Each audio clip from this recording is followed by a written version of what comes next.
ఇంతకు తెలంగాణలో స్థానిక సంస్థల ఎన్నికలు ఉంటాయా ఉండవా? ఇప్పుడిదే డైలమా నడుస్తోంది. ఈ క్రమంలోనే తెలంగాణ ప్రభుత్వానికి ఎన్నికల కమిషన్ లేఖ రాయనుంది. స్థానిక సంస్థల ఎన్నికల్లో రిజర్వేషన్లపై స్పష్టత ఇవ్వాలని లేఖలో కోరనుంది. ఎన్నికల నిర్వహణపై హైకోర్టు అభ్యంతరం తెలపలేదని, ఈ విషయంలో క్లారిటీ కావాలని అడగాలని ఎన్నికల కమిషన్ కోరనుంది.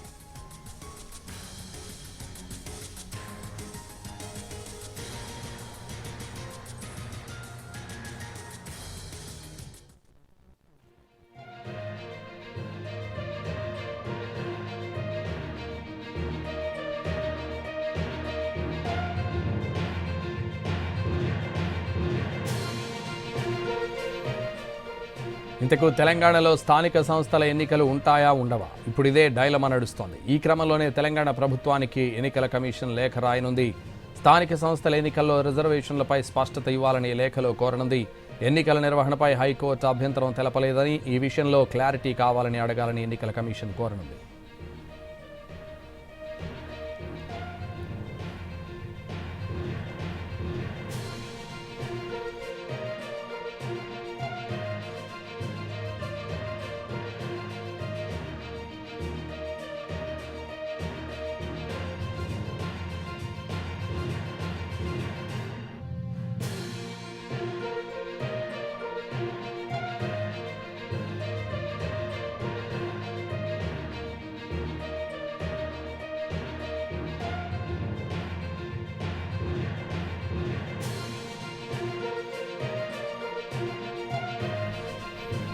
ఇందుకు తెలంగాణ స్థానిక సంస్థలు ఎన్నికలు ఉంటాయా ఉండవా? ఇప్పుడిదే డైలమా నడుస్తోంది. ఈ క్రమంలోనే తెలంగాణ ప్రభుత్వానికి ఎన్నికల కమిషన్ లేఖ రాయనుంది. ఇదే విషయానికి సంబంధించి మరింత సమాచారం మా ప్రతినిధి సుధీర్ ఫోన్ లైన్లో అందిస్తారు. సుధీర్,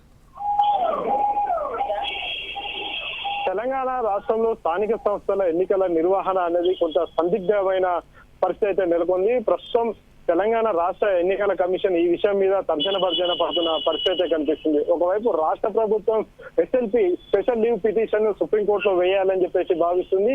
ఈ నేపథ్యంలో ఇటీవల కాలంలో తెలంగాణ ప్రభుత్వం విడుదల చేసిన జీవో నెంబర్ 9, అదేవిధంగా 41, 42 మీద స్టే విధిస్తూ హైకోర్టు నిర్ణయం తీసుకుంది. ఈ స్టేను వెకెట్ చేయించాలని చెప్పేసి తెలంగాణ ప్రభుత్వం అయితే భావిస్తుంది. అందుకోసం సుప్రీంకోర్టును సంప్రదించాలని చెప్పేసి భావిస్తుంది. ఈ నేపథ్యంలోనే సుప్రీంకోర్టును ఆశ్రయిస్తే ఇక్కడ తెలంగాణలో స్థానిక సంస్థల ఎన్నికల నిర్వహణ ఏ విధంగా ఉండబోతుంది అనేది కొంత చర్చనీయాంశంగా మారింది. ఈ నేపథ్యంలోనే అంటే తెలంగాణ రాష్ట్ర ప్రభుత్వం తీసుకున్న ఈ నిర్ణయం ఏదైతే ఉందో ఆ నిర్ణయానికి సంబంధించి ఇంకా ఎన్నికల కమిషన్ కు ఎలాంటి స్పష్టత అయితే ఇవ్వలేదు. కానీ తెలంగాణ ఎన్నికల కమిషన్ మాత్రం ఎన్నికల రిజర్వేషన్ కు సంబంధించి స్థానిక సంస్థల ఎన్నికల రిజర్వేషన్ కు సంబంధించి తమకు ఒక స్పష్టత ఇవ్వాలి అని చెప్పేసి ఒక లేఖ రాయాలని చెప్పేసి అయితే భావిస్తున్నట్టుగా కూడా తెలుస్తుంది. ఇందుకు సంబంధించి న్యాయ నిపుణులతో కూడా చర్చిస్తుంది. న్యాయ నిపుణులతో చర్చించి ఒక నిర్ణయం అయితే తీసుకుంటారు. ఆ తర్వాత తెలంగాణ రాష్ట్ర ప్రభుత్వానికి లేఖ రాసే అవకాశం ఉన్నట్టుగా కూడా తెలుస్తుంది.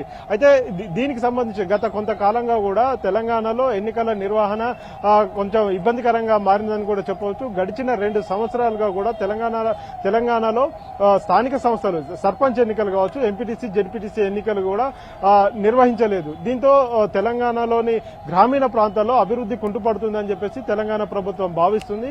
సెంట్రల్ గవర్నమెంట్ నుంచి రావాల్సిన ఫండ్స్ ఏవైతే ఉన్నాయో సుమారు దాదాపు 6,000 కోట్ల రూపాయలు ఇప్పటి వరకు తెలంగాణ గ్రామీణ ప్రాంతాలకి రావాల్సి ఉన్నాయి. రాష్ట్రంలోని దాదాపు 12,763 గ్రామ పంచాయతీలు ఉన్నాయి. 565 మండలాల్లోని 565 జెడ్పీటీసీలు ఉన్నాయి. ఈ 500 పైచీలకు జెడ్పీటీసీలు కావచ్చు, ఎంపీటీసీలు కావచ్చు, సర్పంచ్ స్థానాలకు ఎన్నికలు నిర్వహిస్తేనే రాష్ట్రంలోని గ్రామీణ ప్రాంతాల్లో అభివృద్ధి జరుగుతుందని చెప్పేసి తెలంగాణ ప్రభుత్వం భావిస్తుంది. అందులో భాగంగానే సెప్టెంబర్ 30వ తేదీ లోపు కూడా స్థానిక సంస్థలకు ఎన్నికలు నిర్వహించాలని చెప్పేసి తెలంగాణ హైకోర్టు గత ఆగస్టులోనే తెలంగాణ ప్రభుత్వానికి సూచించింది. కానీ ఇప్పటికిప్పుడు ఎన్నికలు నిర్వహించే పరిస్థితి అయితే ఎన్నికలకు వెళ్లే పరిస్థితి అప్పుడు తెలంగాణ ప్రభుత్వానికి లేదు. దానికోసం ఎందుకంటే తెలంగాణ రాష్ట్ర ప్రభుత్వం గతంలో 42% బీసీలకు రిజర్వేషన్ కల్పిస్తామని చెప్పేసి ఎన్నికల సందర్భంగా హామీ ఇచ్చింది.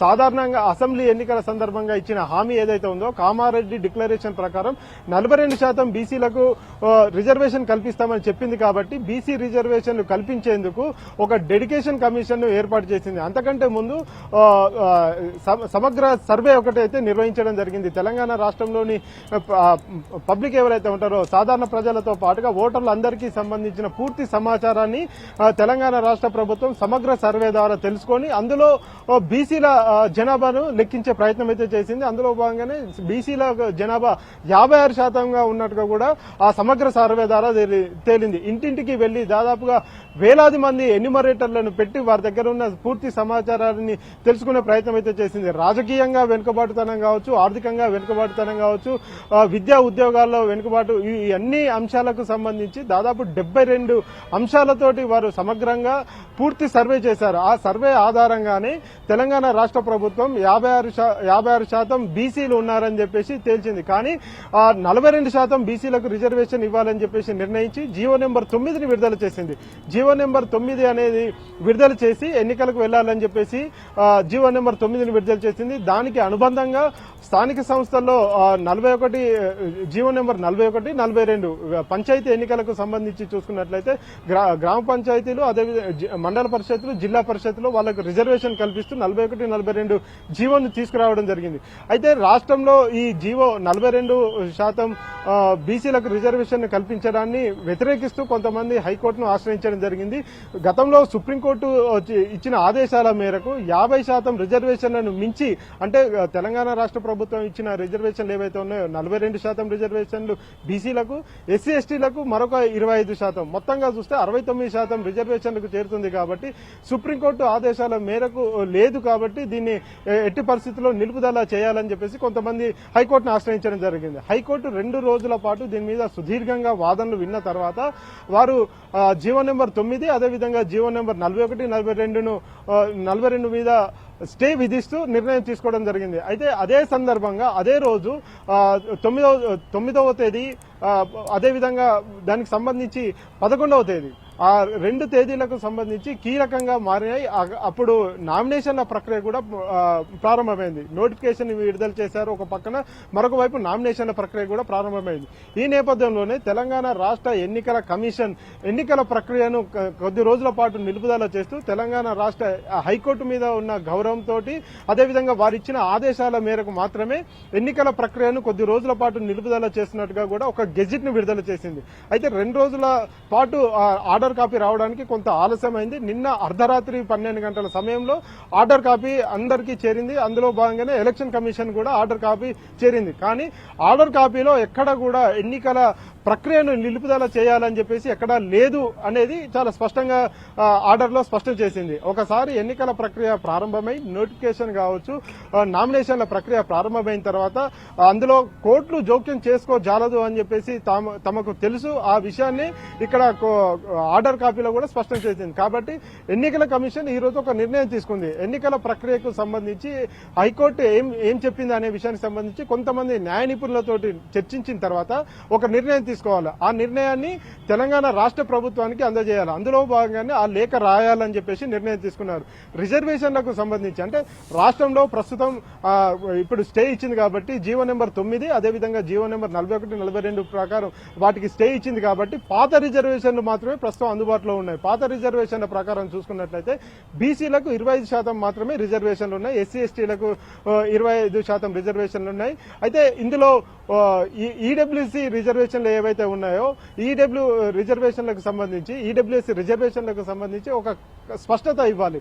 పాత రిజర్వేషన్లను కంటిన్యూ చేయాలంటే టెస్ట్ ఏదైతే ఉందో 3 టెస్ట్ ఏదైతే ఉందో ఆ టెస్ట్ల అనుగుణంగానే ఇవ్వాలి, బీసీలకు రిజర్వేషన్లు ఇవ్వాలి. కాబట్టి ఆ 2018 ప్రకారం ఉన్న రిజర్వేషన్లను ఇప్పుడు కంటిన్యూ చేయాలన్నా లేకపోతే కొత్త రిజర్వేషన్లను అమలు చేయాలన్నా కానీ తెలంగాణ రాష్ట్ర ప్రభుత్వం నుంచి ఒక కన్సెంట్ రాష్ట్ర ఎన్నికల కమిషన్ కు రావాల్సి ఉంది. ఈ నేపథ్యంలోనే కొంత సందిగ్ధం గందరగోళం అయితే నెలకొన్న పరిస్థితి కనిపిస్తుంది. ఒక పక్క సుప్రీంకోర్టులో వెళ్లి ఎస్ఎల్పీ స్పెషల్ లీవ్ పిటిషన్ వేయాలని చెప్పేసి తెలంగాణ ప్రభుత్వం భావిస్తున్న నేపథ్యంలో అక్కడ తేల్చుకున్న తర్వాత ఇక్కడ ఎన్నికలకు సిద్ధమవుతారా లేదు అక్కడ సుప్రీంకోర్టులో వాదనలు వినిపిస్తూనే ఇక్కడ పాత రిజర్వేషన్ ప్రకారం వెళ్లేందుకు ఎన్నికల కమిషన్ కు ఏమైనా కన్సెంట్ ఇస్తారా అనేది కొంత తేలాల్సి ఉంది. ఈ విషయానికి సంబంధించి ఇటు తెలంగాణ రాష్ట్ర ప్రభుత్వం న్యాయ నిపుణులతో సంప్రదింపులు చేస్తుంది, సుప్రీంకోర్టు సీనియర్ లాయర్లతో కూడా సంప్రదింపులు చేస్తుంది. మరొక పక్క రాష్ట్ర ఎన్నికల కమిషన్ కూడా గతంలో సుప్రీంకోర్టు ఇచ్చిన గైడ్ లైన్స్ ఏవైతే ఉన్నాయో ఆ గైడ్ లైన్స్ అన్నింటినీ కూడా అవపోసన పడుతున్నారు. ఎందుకంటే ఇది రాష్ట్ర ప్రజలకు సంబంధించి రాష్ట్ర ప్రభుత్వానికి సంబంధించింది ఇతర రాష్ట్రాల ముందు ఇబ్బందుల పడే పరిస్థితి రాకుండా ఉండేందుకు కొంత ఆచితూచి నిర్ణయం తీసుకోవాల్సిన అవసరం ఉంది కాబట్టి ఈ విషయానికి సంబంధించి తెలంగాణ ఎన్నికల కమిషన్ నిశ్చితంగా ఆర్డర్ కాపీని పరిశీలిస్తుంది.